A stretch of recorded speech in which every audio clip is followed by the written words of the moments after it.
दूसरी बार, तीसरी बार फिर से सेवा करने का अवसर देती है। लेकिन कांग्रेस की कोई भी राज्य सरकार दूसरी बार सत्ता में वापस नहीं लौटी है। सरकार बनने के कुछ ही महीनों में कांग्रेस के प्रति एंटी इनकम्बेंसी शुरू हो जाती है। ऐसा इसलिए है क्योंकि कांग्रेस को सिर्फ विश्वासघात करना आता है। ये खुद भी झूठे हैं और उनकी गारंटियां भी झूठी है। कांग्रेस की सत्ता की किताब में गवर्नेंस का चैप्टर तो है ही नहीं है। यहां कर्नाटका में भी पिछले 3 साल से हम यही देख रहे हैं। जनता की समस्याएं सुलझाने के बजाय यहां की सरकार का ज्यादातर समय आपस के झगड़े सुलझाने में लग रहा है। ये तय नहीं हो पाता है कि ये मुख्यमंत्री कितने दिन रहेंगे। ये तय नहीं हो पाता कि दूसरे को मौका मिलेगा कि नहीं मिलेगा, लटकाए रखा है। इतना ही नहीं, ये मैं देख रहा हूं इनकी इकोसिस्टम, तमिलनाडु में प्रक्रिया चल रही थी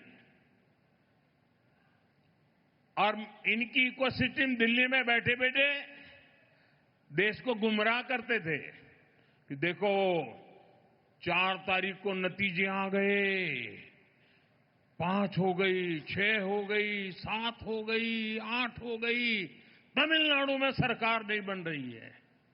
अरे भाई, केरल में तो पूर्ण बहुमत है, वहां तो बना लो। ये इकोसिस्टम केरल के लिए चुप है, नेता नहीं तर्क पर रहे। 2.5 साल की फॉर्मूला करे कि 1 साल के 5 मुख्यमंत्री की फॉर्मूला करे, अभी तक उनको नतीजा हाथ नहीं लग रहा है। और अपने पार्टी के नेताओं को भी वादे करना और फिर पीठ में छुरा भोंकना। छत्तीसगढ़ में वही किया, राजस्थान में वही किया, कर्नाटका में अभी भी वो खेल चल रहा है। अब केरला की बारी है। साथियों, हिमाचल में तो कांग्रेस सरकार के हालत सुनकर के आप हैरान हो जाओगे।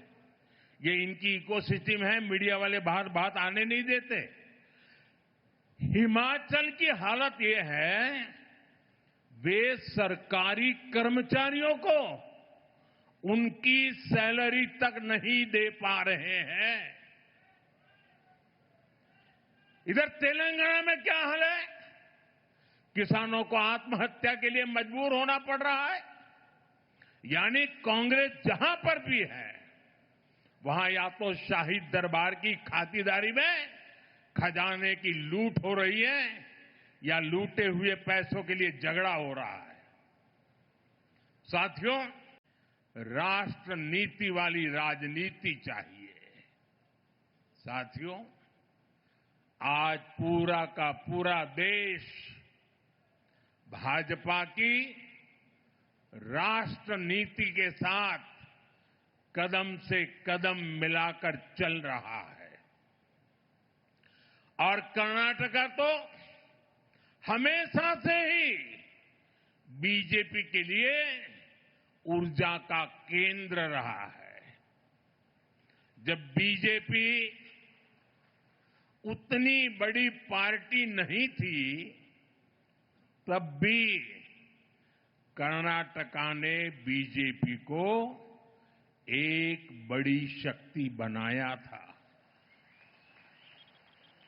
आज आंध्रा में एनडीए सरकार है।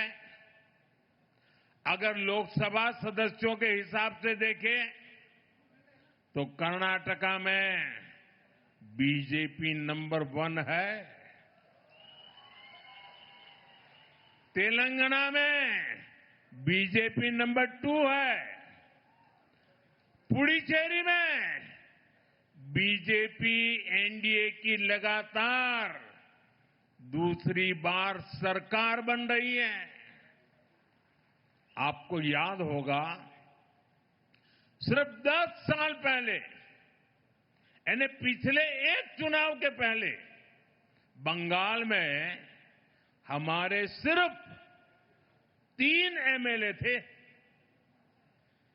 यानी एक चुनाव के पहले, 10 साल पहले जो चुनाव हुआ था, सिर्फ 3 एमएलए।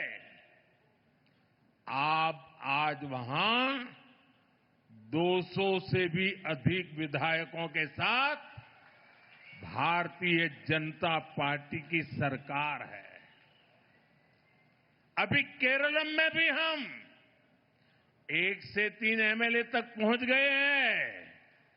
और जब 3 पहुंच जाते हैं ना, तो वो दिन दूर नहीं जब केरलम में भी बीजेपी एनडीए की संख्या 3 से बढ़कर बहुमत के आंकड़े को पार कर जाएगी।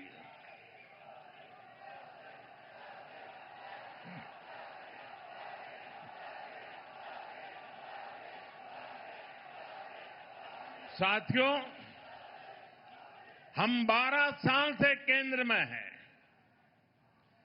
देश के 21 से ज्यादा प्रदेशों में बीजेपी एनडीए की सरकारें हैं और हम राज्य के विकास से देश के विकास का मंत्र लेकर काम कर रहे हैं।